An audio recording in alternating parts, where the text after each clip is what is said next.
तो इस कहानी की शुरुआत में एक बहुत बड़ी नदी दिखाई जाती है जहां पर जेफ नाम का एक आदमी अपने कुछ साथियों के साथ एक जंगल से होते हुए कहीं पर जा रहा था। उन लोगों की बातों से ये साफ समझ आ रहा था कि वो लोग किसी बहुत ही खतरनाक और शापित जगह पर जा रहे थे जहां पर क्रिम्सन एनाकोंडा नाम का एक बहुत ही खतरनाक और दुनिया का सबसे बड़ा एनाकोंडा रहता है। वो एनाकोंडा इतना ज्यादा खतरनाक था कि वो खुद ही जंगल में रहने वाले बड़े बड़े एनाकोंडास को खा जाया करता था। और अभी जेफ का प्लान ये था कि वो किसी भी हाल में उस एनाकोंडा को पकड़ेगा। लेकिन जैसे ही वो नदी के किनारे पर पहुंचते हैं वैसे ही बोट का ओनर जैक से पहले से ज्यादा पैसों की डिमांड करता है क्योंकि उसके हिसाब से इस जंगल में खतरा काफी ज्यादा था। तब कुछ सोचते हुए जेफ उसको पैसे देते हुए जानबूझकर पैसों को नीचे गिरा देता है और जैसे ही पैसों को उठाकर वो आदमी खड़ा हुआ तभी जेफ उसकी गर्दन को एक खंजर से स्टैब कर देता है क्योंकि उसको गद्दारों से सख्त नफरत थी। जिसके तुरंत बाद जेफ उस आदमी की गर्दन को काटकर पास की नदी में चारे के रूप में फेंक देता है। जिसके बाद वो अपने साथियों के साथ आगे बढ़ता है जहां पर जंगल में कई मुंह वाले सांप की एक मूर्ति रखी हुई थी जिसको देखने के बाद वो सब समझ गए थे कि उस क्रिम्सन एनाकोंडा की कहानी बिल्कुल सच है। उस जंगल में और भी काफी सारे सांप थे इसलिए जेफ के सारे साथी खुशी खुशी उन सांपों को पकड़कर अपने बैग में डालने लगे जबकि जेफ अपनी गन निकालकर उस बड़े क्रिम्सन एनाकोंडा को ढूंढने लगता है। वहीं जेफ का एक साथी जब नदी के पास जाता है तो उसके होश उड़ जाते हैं क्योंकि जिस आदमी को जेफ ने मारा था उसकी बॉडी इस वक्त नदी में बिल्कुल सीधी खड़ी हुई थी। जिसके अगले ही पल नदी में से एक एनाकोंडा उस आदमी की ओर बढ़कर उस पर हमला कर देता है और उसको अपनी कुंडली में जकड़कर उसकी सारी हड्डियां तोड़ने के बाद उसे खा लेता है। उधर जेफ का दूसरा साथी जब अपने बैग को लेकर बोट की ओर जा रहा होता है तो उसके पास से वही एनाकोंडा गुजरता है जिसने उसके साथी को खाया था और उस एनाकोंडा के पेट को देखकर जेफ का दूसरा साथी सब समझ गया था। मगर तभी वो एनाकोंडा उसके साथी की डेड बॉडी को एक पेड़ पर चढ़कर उगल देता है और जेफ के दूसरे साथी पर अटैक करके उसको जान से मारने लगता है। इसी बीच जेफ भी वहां आ गया था लेकिन वो तो ये सब देखकर काफी ज्यादा खुश हो रहा था। अब जेफ उस एनाकोंडा को शूट करने ही वाला होता है कि तभी अचानक जंगल से कुछ अजीब सी आवाज आती है जिसको सुनकर सारे सांप इधर उधर भागने लग गए थे। यहाँ तक कि वो एनाकोंडा भी अपने शिकार को ऐसे ही छोड़कर भाग जाता है। अब इस सब के बाद कहानी वहां से एक सर्कस शो पर आती है जहां पर काफी सारे लोग काम किया करते थे और अभी वो सब कई लोगों के सामने बहुत ही बेहतरीन परफॉर्मेंस देते हैं। पर ये उनकी आखिरी परफॉर्मेंस थी क्योंकि इसके बाद सर्कस बंद होने वाला था। तब बेलिंग नाम का एक आदमी उस सर्कस के मालिक से वहां काम करने वाले सभी लोगों को खरीद लेता है क्योंकि उसने उनके साथ थाईलैंड में जाकर एक नया सर्कस खोलने का प्लान बनाया हुआ था और वो उन लोगों को अगले ही दिन एक कैप्टन के साथ पानी के रास्ते से थाईलैंड ले जाने वाला था क्योंकि उसने एक शो के लिए एडवांस पैसे लिए हुए थे। मगर रात में लैन और बेलिंग की किसी बात पर बहस हो जाती है इसलिए लैन ने सर्कस छोड़ दिया था जिसकी वजह से लैन के साथी भी दुखी हो गए थे। पर अगली सुबह जब बोट निकलने वाली होती है तो लैन बोट के पास अपने पालतू पाइथन जिमी को लेकर आ जाती है जिसके बाद उनका सफर शुरू हो जाता है। पर थोड़ी देर बाद बोट का कैप्टन नोटिस करता है कि जिस रास्ते से उन्हें जाना था वो रास्ता काफी सारे वुडन कंटेनर से बंद किया हुआ था और अगर अब वो बड़ा रास्ता लेते तो उन्हें थाईलैंड पहुंचने में देर हो जाती। इसलिए बेलिंग उन कंटेनर्स को ब्लास्ट करने का डिसाइड करता है। पर उनके ऐसा करने पर जब ब्लास्ट होता है तो उन कंटेनर्स में से काफी सारे सांप उड़कर उनकी बोट पर आ जाते हैं जिससे सर्कस के सारे लोग डर के मारे इधर उधर भागने लगे थे। लेकिन अब वो पूरी बोट सांपों से भर चुकी थी और ये सांप सबको काटने की कोशिश कर रहे थे। तब लैन कुछ सोचते हुए बोट में मौजूद एक पाइप को उठाकर पानी के प्रेशर से सभी सांपों को नदी में गिराने लगती है। पर तभी बेलिंग के ऊपर काफी सारे सांप गिर जाते हैं इसलिए वो खुद ही नदी में कूदकर तैरते हुए किनारे पर पहुंचता है। लेकिन वहां पहुंचने पर भी उसके सामने एक बहुत ही जहरीला सांप आ गया था। वो सांप बेलिंग को काटने ही वाला था कि तभी अचानक से उस सांप को एक आदमी पैरों से कुचलकर मार देता है जो कोई और नहीं बल्कि जेफ था। दरअसल जेफ वहां फंसा हुआ था पर क्योंकि अभी उसने बेलिंग की जान बचाई थी इसलिए बेलिंग उसको अपने साथ अपनी बोट पर ले जाता है और जेफ अपनी सच्चाई के बारे में अभी किसी को कुछ भी नहीं बताता। पर तभी सर्कस के एक आदमी जियाओ के कान में बहुत तेज दर्द होने लगता है जिसको पहले तो जेफ ध्यान से देखता है और उसके अगले ही पल वो अपनी फिंगर में एक छोटा सा कट मारकर जियाओ के कान के पास ले जाता है। तब जियाओ के कान से एक छोटे से जहरीले सांप ने निकलकर जेफ के हाथ पर काट लिया लेकिन जेफ को इससे कोई भी फर्क नहीं पड़ता और वो तुरंत ही उस सांप को नदी में फेंक देता है। मगर लैन ये सब देखकर काफी ज्यादा हैरान थी क्योंकि उसको भी सांपों के बारे में बहुत जानकारी थी और वो समझ गई थी कि जेफ ने अपने आप को एंटी वेनमस बनाया हुआ है, जिसके लिए उसने बचपन से ही खुद को काफी सारे सांपों से कटवाया होगा और इसी वजह से अभी जब उसको सांप ने काटा तो उसको कोई फर्क नहीं पड़ा। अब इस बारे में लैन बेलिंग को बताते हुए उसे भी जेफ से सावधान रहने को कहती है, लेकिन बेलिंग अभी उसकी बातों पर ज्यादा ध्यान नहीं देता।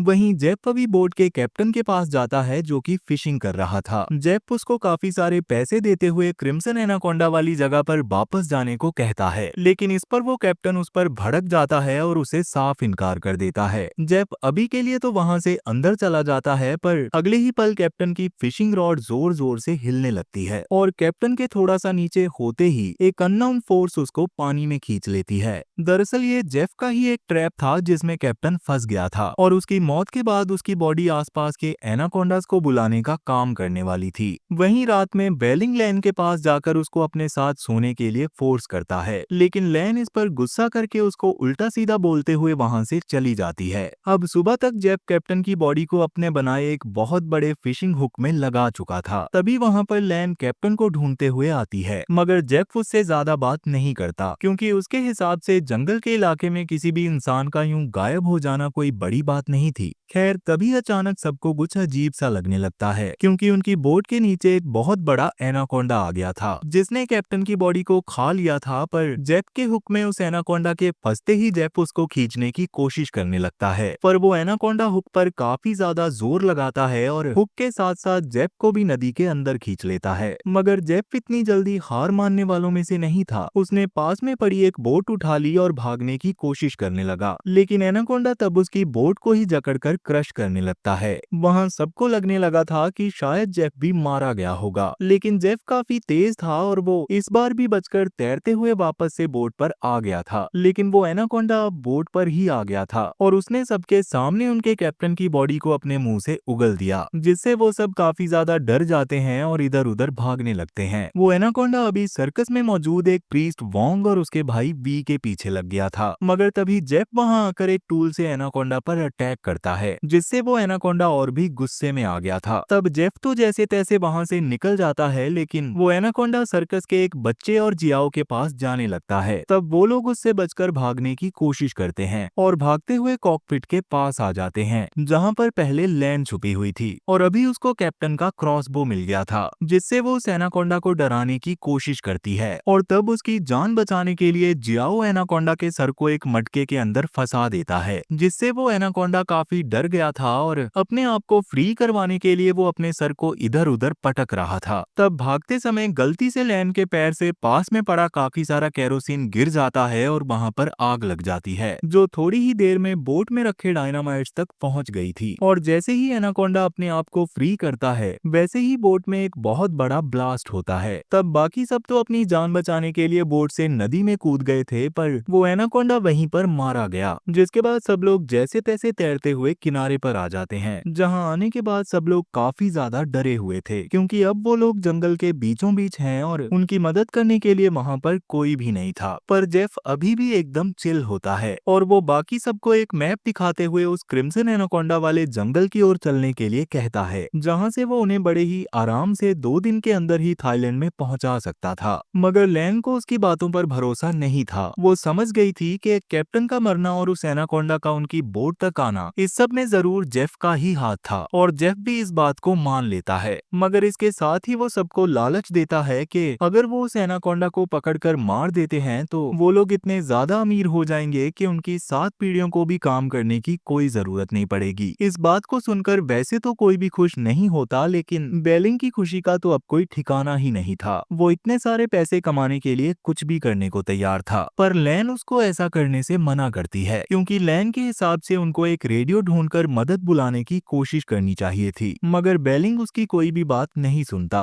तभी अचानक ली नोटिस करती है कि उसकी गर्दन पर किसी ने काटा हुआ था और जेफ ने देखकर बताया कि वो एक जहरीली मधुमक्खी का डंक है और अगर इसका एंटीडोट 2 दिन के अंदर ली को नहीं लगाया गया तो उसे कोई नहीं बचा सकता। पर उसका एंटीडोट जेफ की बोट पर पड़ा हुआ था जो उसी क्रिम्सन एनाकोंडा वाले जंगल में थी। और ये बात जानकर ली और जियाओ भी जेफ का साथ देने के लिए तैयार हो जाते हैं और ना चाहते हुए भी लैन भी उनके साथ जाने के लिए मान जाती है। अब वो लोग काफी देर तक लगातार चलते रहते हैं और थोड़ी देर आराम करने के लिए एक नदी के पास रुकते हैं। ली को अभी प्यास लग रही थी, इसलिए वो नदी का पानी पीने वाली थी, लेकिन तभी जेफ उसको रोक देता है क्योंकि इस नदी के पानी में अजीब तरह का इन्फेक्शन था और अगर कोई भी इंसान उस पानी को पीता था तो उसको इतनी ज्यादा प्यास लगती थी कि वो पानी पीते पीते खुद को ही उस नदी में डुबाकर खत्म कर लेता था। अब थोड़ा और आगे जाकर सबको भूख लगने लगी थी, इसलिए कुछ सोचते हुए एक पेड़ के पास खाली गड्ढा देखकर जेफ उसमें अपना हाथ डालता है और अगले ही पल उसमें से एक बहुत बड़े पाइथन को निकालकर उसको जान से मार देता है और उस पाइथन को ही काटकर सब लोगों को पकाकर खाने को देता है। इस तरह से सांप को खाना किसी को भी सही नहीं लग रहा था और लैन जिसको अपने जिमी की याद आ रही थी वो उस पाइथन को खाने से साफ मना कर देती है और बेलिंग को भी इसको खाकर उल्टियां हो गई थी। मगर तभी एक बड़ा सा पाइथन वहां आकर उन पर हमला कर देता है और जियाओ और ली उससे बचने की कोशिश करते हैं, लेकिन जेफ उसको भी जान से मार देता है। अब जल्दी ही रात होने वाली थी और उन सब की हालत काफी ज्यादा खराब थी। तभी बी अपनी गर्दन को खुजाता है जहाँ पर किसी अजीब से जानवर के काटने के निशान बने हुए थे, पर अभी इस बारे में वो किसी को कुछ भी नहीं बताता। तब वो लोग रात में आराम करने के लिए पास ही के एक केव में रुकते हैं जहाँ पर बोन फायर करते समय ली और लैन साथ में बैठकर बात करते हैं और वो दोनों बातें करते हुए काफी ज्यादा इमोशनल हो जाते हैं। वहीं उस समय बाहर जेफ बैठा हुआ था जो एक मैप को देखते हुए उस वक्त के बारे में सोचता है जब उसके सामने एक एनाकोंडा आ गया था। उस समय अपनी जान बचाने के लिए जेफ पास ही में पड़े एक कॉफिन में घुस गया था और उसके बाद उस कॉफिन को लेकर नदी में चला गया था और उस कॉफिन में ही वो वहां मौजूद बाकी वुडन ब्लॉक्स के पास चला गया था और वो काफी टाइम तक वहीं पर फंसा हुआ था। जिसके बाद जब बेलिंग ने कैप्टन से बोलकर उन कंटेनर्स को उड़वाया तब जाकर जेफ आजाद हुआ और बेलिंग के साथ मिल गया। तभी प्रेजेंट में उसके पास बेलिंग आता है और जेफ उसको उस एनाकोंडा के बारे में बताने लगता है जो असल में एक म्यूटेड एनाकोंडा था और वो काफी ज्यादा बड़ा था जिसने दुनिया में मौजूद काफी बड़े बड़े शिकार किए थे और साथ ही उसने अपने जैसे और भी बड़े बड़े एनाकोंडास को मारकर खाया था। इसलिए अगर वो लोग किसी तरह उसको पकड़कर मार देते हैं तो बड़े आराम से वो उसको ब्लैक मार्केट में बेचकर बहुत ज्यादा पैसे कमा सकते थे। बेलिंग के मन में इस बात से अब और भी ज्यादा लालच आ जाता है और अब वो भी जेफ के साथ किसी भी हालत में इस एनाकोंडा को मारना चाहता था। तब ये बात भी पता चलती है कि असल में वो सर्कस के बंदों को थाईलैंड तो लेकर जा रहा था, लेकिन वहां पर वो उन्हें किसी इल्लीगल गैंग को बेच देता जो उनके ऑर्गन्स निकालकर ब्लैक मार्केट में बेचने वाले थे।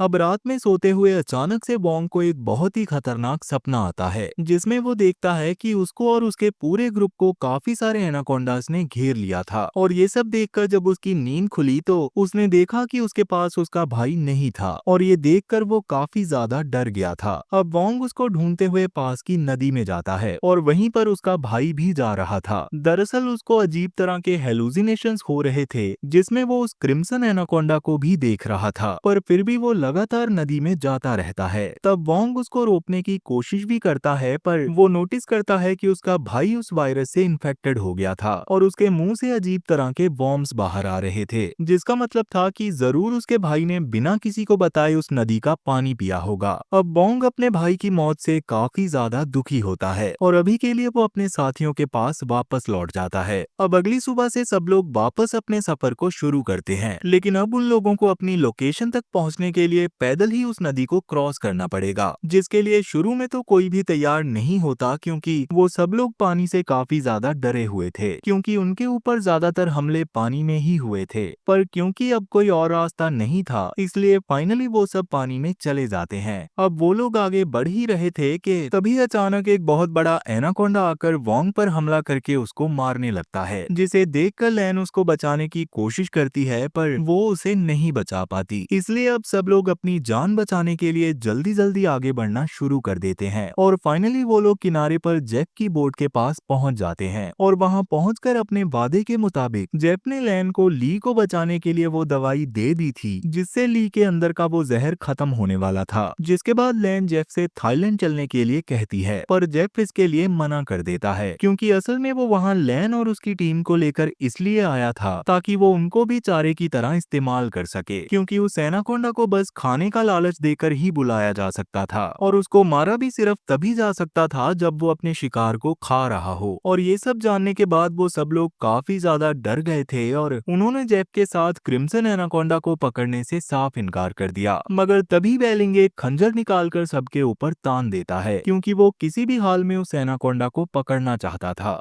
अब इसके बाद वो पेंग और जियाओ को एक रस्सी से बांधकर एक ट्रैप के पास छोड़ देता है और जेफ और बेलिंग ने अब तक ली और लैन को भी पकड़ लिया था। पर ली वहां पर किसी तरह बेलिंग और जेफ को ये यकीन दिलाने की कोशिश करने लगती है कि वो उनका साथ देना चाहती है। इतना बोलकर वो जैसे तैसे अपने हाथों को खोलती है और जेफ के पास जाकर उसे सेड्यूस करने का नाटक करने लगती है। और मौका मिलते ही उसने जेफ की पिस्टल निकाल ली थी, जिसको वो जेफ की ओर चलाने की कोशिश तो कर रही थी पर उसको पिस्टल का लॉक खोलना नहीं आ रहा था। तब जेफ जल्दी से उससे गन छीनकर उसे मारने ही वाला था कि तभी पीछे से लैन भी फ्री हो गई थी और उसने एक बड़े से खंजर को जेफ की पीठ में घुसा दिया था और अब वो जेफ के ऊपर हमला करने की कोशिश करने लगती है। इसी बीच जियाओ और पैंग की ओर एक बहुत बड़ा एनाकोंडा बढ़ रहा था और बेलिंग उस समय पर जाल पकड़े हुए पास में ही खड़ा हुआ था। पर तभी उसके पीछे एक बहुत बड़ा एनाकोंडा आकर उस पे हमला करके उसे ऊपर खींच लेता है। जियाओ और पैंग की जान बच गई थी क्योंकि जाल छूटने से वो लोग हवा में लटक गए थे।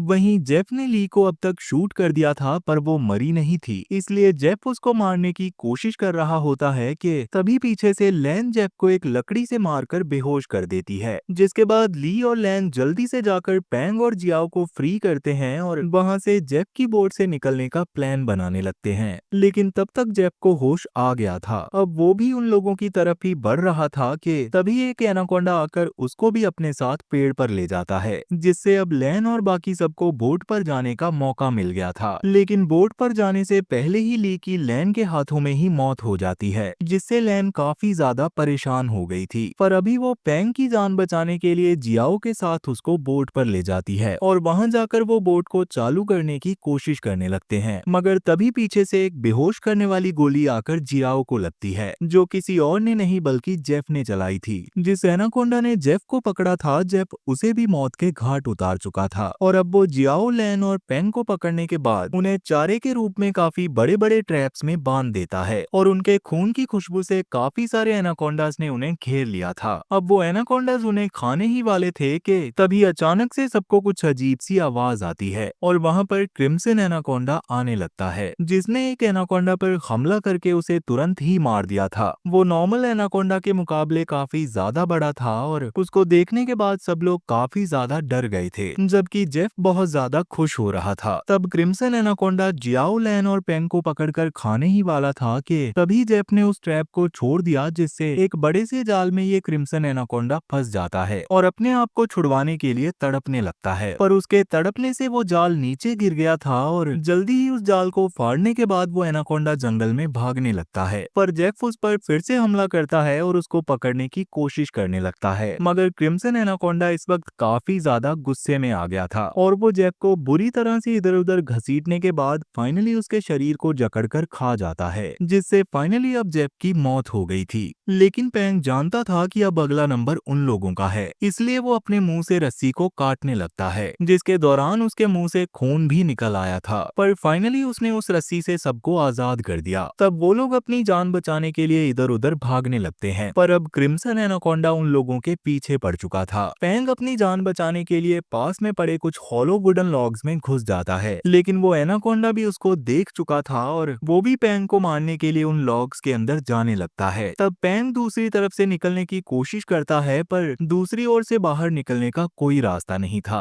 अब वो एनाकोंडा उसको जान से मारने ही वाला था कि तभी जियाओ दूसरी ओर से ब्लॉक तोड़कर सही टाइम पर पेंग को वहां से बाहर निकाल लेता है, जिसके बाद वो लोग वापस से अपनी जान बचाने के लिए भागने लगते हैं। लेकिन थकने के बाद उन्हें समझ ही नहीं आ रहा था कि उन्हें क्या करना चाहिए और एक टाइम तो ऐसा आता है जब क्रिम्सन एनाकोंडा उन्हें जान से मारने ही वाला था, पर जैसे ही वो उनके ऊपर हमला करता है तो वैसे ही उसका पूरा मुंह एक लोहे की तार से कट जाता है, जो असल में जेफ का लगाया हुआ एक ट्रैप था। और किस्मत से लैन, जियाओ और पेंग उस ट्रैप के बीच में आ गए थे, जिससे अब उन तीनों की जान बच जाती है और जल्दी ही वो तीनों जेफ की बोट में बैठकर वहां से निकल जाते हैं। पर उनके जाने के बाद क्रिम्सन एनाकोंडा फिर से जिंदा हो गया था, जैसा कि जेफ ने बताया था कि वो असल में एक म्यूटेड एनाकोंडा है और बाकी सबसे काफी ज्यादा अलग है, तो इतनी आसानी से तो वो नहीं मरने वाला। वो बड़े आराम से अपने हेड को रीजनरेट कर लेता है और वहां से अपने नए शिकार को ढूंढने के लिए निकल जाता है। और इसी के साथ ये कहानी यहीं पर खत्म हो जाती है।